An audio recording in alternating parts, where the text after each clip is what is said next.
Jadethian Audio. Into the Lion's Den, Chapter 4. Daniel was still sleeping when Christy got up that morning. She let him sleep. She wasn't sure if he'd even slept except for when his body forced him. His nerves were so high that if he was this way throughout all the 3 years she was missing, he would have torn himself just to find her. If she was correct, this was why he was a shell of even the nervous young man she once knew. She knew she had helped him trust God before, but she knew the only way he could use it was when she was there. Oh, he had called on Christ's name as a small child when his parents were teaching him the truth, but when they died 3 months into their marriage, something happened. He became a shell. He wasn't the man of faith he was before. He still loved the Lord, but the stress forced him to take medication. The doctor said it made more prominent a nervous condition he already had. The two things he'd been able to count on was Christ's love for him and Christy's support. When she disappeared, all the things he could see were gone. The faith she was rebuilding in him had slipped away. With God's help, she knew she could rebuild it, but she also knew it would take time. Then she remembered something. Roger! They'd forgotten to contact him last night. She decided to use the phone to call the front desk, but it didn't work. She had to let him know everything was okay. She dressed and headed for the front desk to find out where to go. Daniel woke refreshed and ready to take on the world. He looked over at Christy and smiled, but she was gone.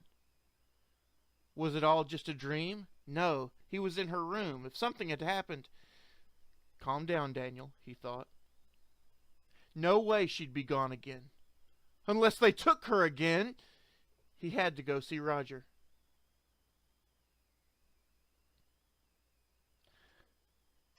So that's why we didn't call.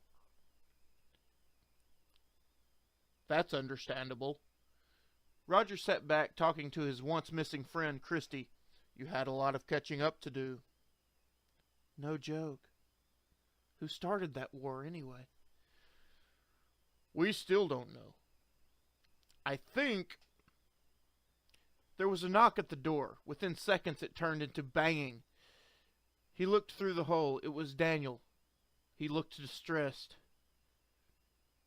Roger opened the door. What's up, partner? They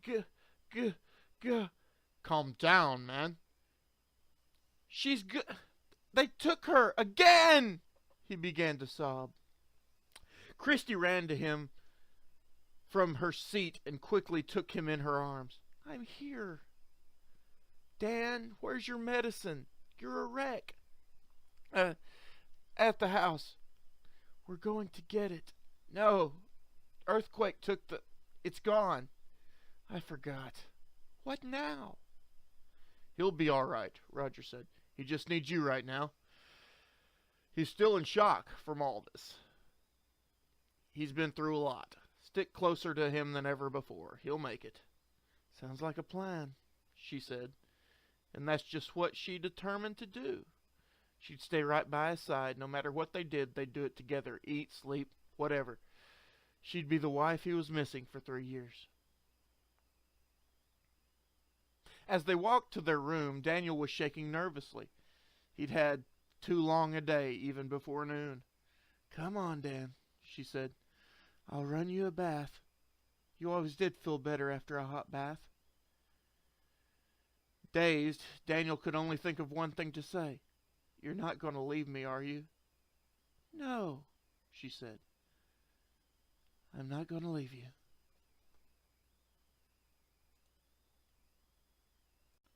Chapter 5. by Nathaniel D. Caldwell. Most gracious Heavenly Father, we are so glad you brought our beloved Christy back to us. Not only did her husband really miss her, and we were really all worried, but now we once again have the world's greatest dispatcher. In Jesus' name. Amen. As always, the whole department ended the prayer that the chief of police had begun. Christy ran to the chief after the people began to disperse. She kept Daniel in sight. He was looking at her, afraid to take his eyes away for fear she might leave, get taken again. "Chief," she said, "I need to speak to you." "Okay," he responded. "Shoot." "I won't be able to dispatch." "What?" "I have to work right by Dan." "Why?" "His system is still in shock after losing me. I don't think he could take another minute away from me." "You're not kidding, are you?" "Dead serious." "Well, you will dispatch. That's what you were hired to do. I don't need or want, for that matter, another information jockey." "But let me finish now. What I can do is move the radio equipment across from his desk." "You'd do that?" Chief Mitchell smiled that smile he always had when he was up to something. "I already have." "You're a doll," she said, and she kissed him on the cheek in excitement. She walked back to Daniel, smiling. "What was that all about?" Daniel asked nervously. "Everything's fine. Let's go to work." "Well, what about dispatching?" "Relax. It's all taken care of." You'll have to... No. I'm not leaving." Then they walked into the information room where the radio equipment was already set up. Across from Daniel's desk, Daniel nearly fainted when he saw it. But Christy took his weight. She could tell he was starting to relax. He knew she wasn't going anywhere he didn't. She cared, and that was the reason he loved her so much more now than ever. "Hey, Daniel, Christy." No response. "Hey, Mr. and Mrs. Sparks." When Christy heard that, she realized that they were being spoken to. She couldn't help but smile at that last comment. Daniel, who had already started typing, caught the jesting form of formality as well. He waved, but decided to let Christy handle the visitor. He had work to do and really didn't think he was up to seeing anyone else. "Jimmy," she shouted. Her smile got wider. "Not so bored anymore?" James Barton had been a family friend even longer than Roger. It seemed like he had always been head of the same department. He was head of disaster relief, but always joked about how slow it was. "Hey, girl, how's Wonder Boy holding up?" "Hey, Jim." Daniel had to respond to that one. "I'm getting there." "Hang on, DS. The worst is over, right? Hey, I found some things intact back at your place. I went ahead and grabbed all I could salvage." "Really?" she exclaimed. "Great! So what did you find?" "Well, some unmentionables, some regular clothes, jeans, shirts, and such. A photograph, though the frame didn't make it." "I'll take that one," Daniel said. Christy was flattered. She knew it was her picture. Daniel put it to the clipboard. "I thought I'd lost that." "Go on," Christy said, smiling again. "Let's see. Clock radio. Oh, and these." James reached in his pocket and pulled out a bottle of pills. "Let me see those." Christy took the pills and looked at the label. They were Daniel's prescription nerve pills, but there was only one left in the bottle. "That's funny. Why only one left?" Daniel spoke up. No phones and no roads. When I got down to one, I decided to save it just in case I got really desperate." "Good idea, Dan. Doesn't sound like you need it now. That's for sure." "Yeah, I do feel better." "Just keep it up, DS," James responded. "Oh, and you'll have phones and roads by Friday." "You're good, Jimmy." "Well, Christy, I got good folk. Electricity be on in a week." "Good," Daniel said. "Thanks, Jim. I'll file it up now." "Not a problem, man. Take care now. Bye, Jimmy. The dispatch radio was powered by a generator. It would always work. Christy knew it was a good thing, too, when it crackled to life. CSD, I need once on a white Chevy, license plate Alpha Bravo Delta Uriah Cindy Terry. Daniel stood up, and when he wrote the message on paper, she knew why. It read, make on once, white Chevy, license number ABDUCT, abduct. Chapter 6. The black and white car continued to flash its blue lights. The two officers continued to watch the car while waiting for the make on the unusual plate. The car had been pulled over because its brake lights were out, but when they saw the plate, they thought twice before just standard procedure. They weren't about to throw caution in the wind. Please hold for make. Roger, CSD, holding. The lead officer waited. Then something happened. Continue on, Wants. We're in pursuit. The car's moving. Bravo 7, over. 10-4, Bravo 7. Be careful. Here's the report. Roger handed it to Christy. No Wants. There will be soon. She pressed transmit. No Wants, Bravo 7. Over. Daniel ran out of the room. Christy motioned someone in the background. Marcus, take over. She went out after Daniel. She saw him go into the men's room. She waited outside the door and she listened. She heard sobs. She waited but heard no one say a word of concern. In this department, that meant no one was in the room. Then she heard him. No, not again. Not now. No, they're after her. No, God, please don't let me be alone again. Then she did something she never thought she would do. She ran into the men's restroom. She saw him in a far corner, by the stalls, rocking back and forth. She knelt beside him, held him as tightly and as close to her as she could, and quietly kept repeating in his ear, "You're not alone. You're not alone. You're not alone." When Christy had gotten him calmed down, she took him to the water fountain. "Here, take this," she said, handing him his last pill. He took it, along with several gulps of water. "Thanks," he said. "That's what I'm here for. This is why God gave you to me. I'm supposed to take care of you."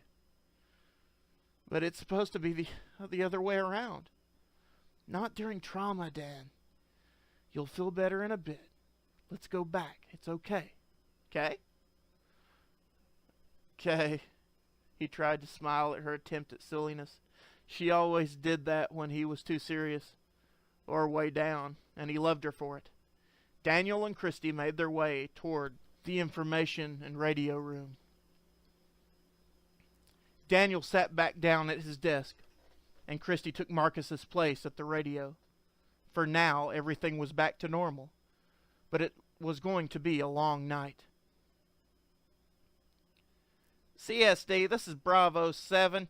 We saw them go by old school district, but then we lost them."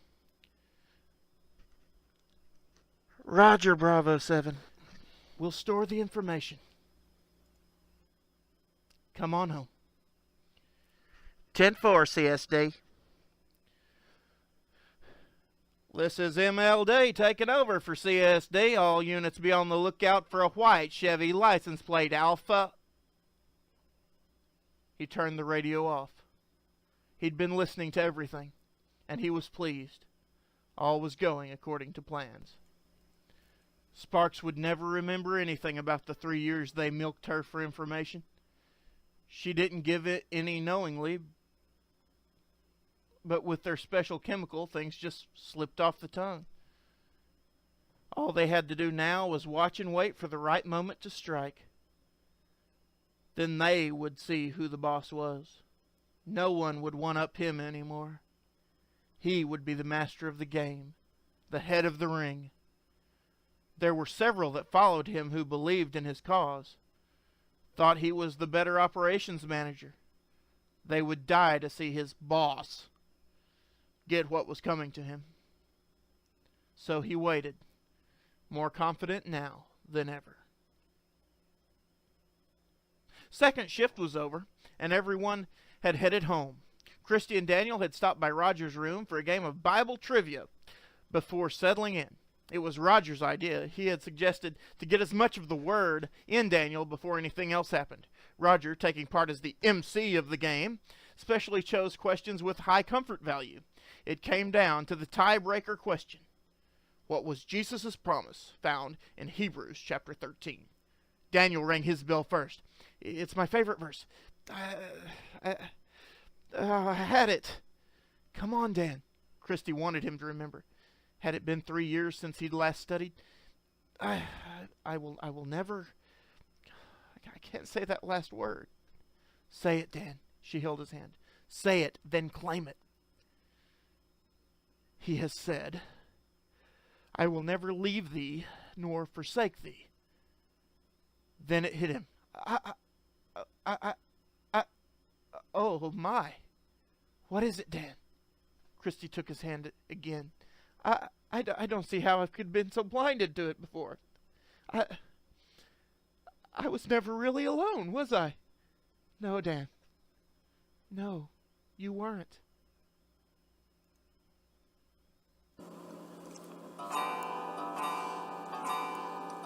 Keep the window to your heart cracked open in spite of the rain and the wind.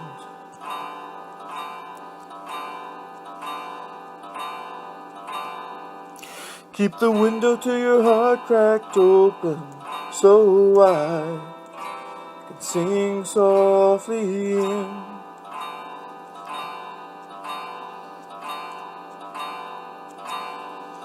You are God's wondrous gift to a world that is longing for hope.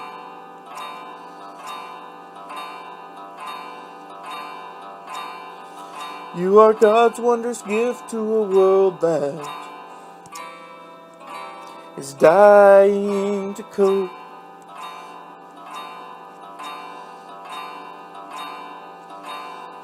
So keep the window to your heart cracked open in spite of the rain and the wind.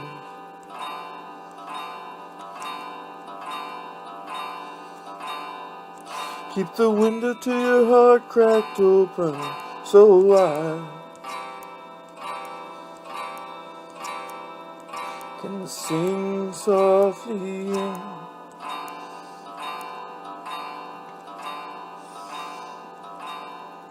Do not fear that the shadows surround you.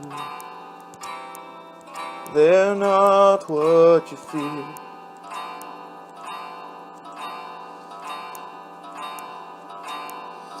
Do not fear when emotions astound you. You're starting to hear.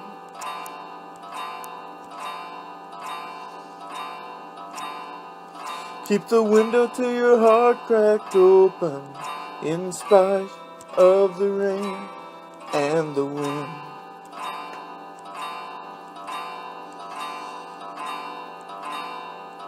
Keep the window to your heart cracked open so I can sing softly in.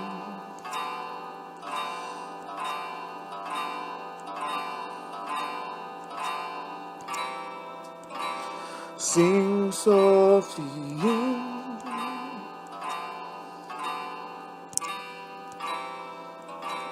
Sing softly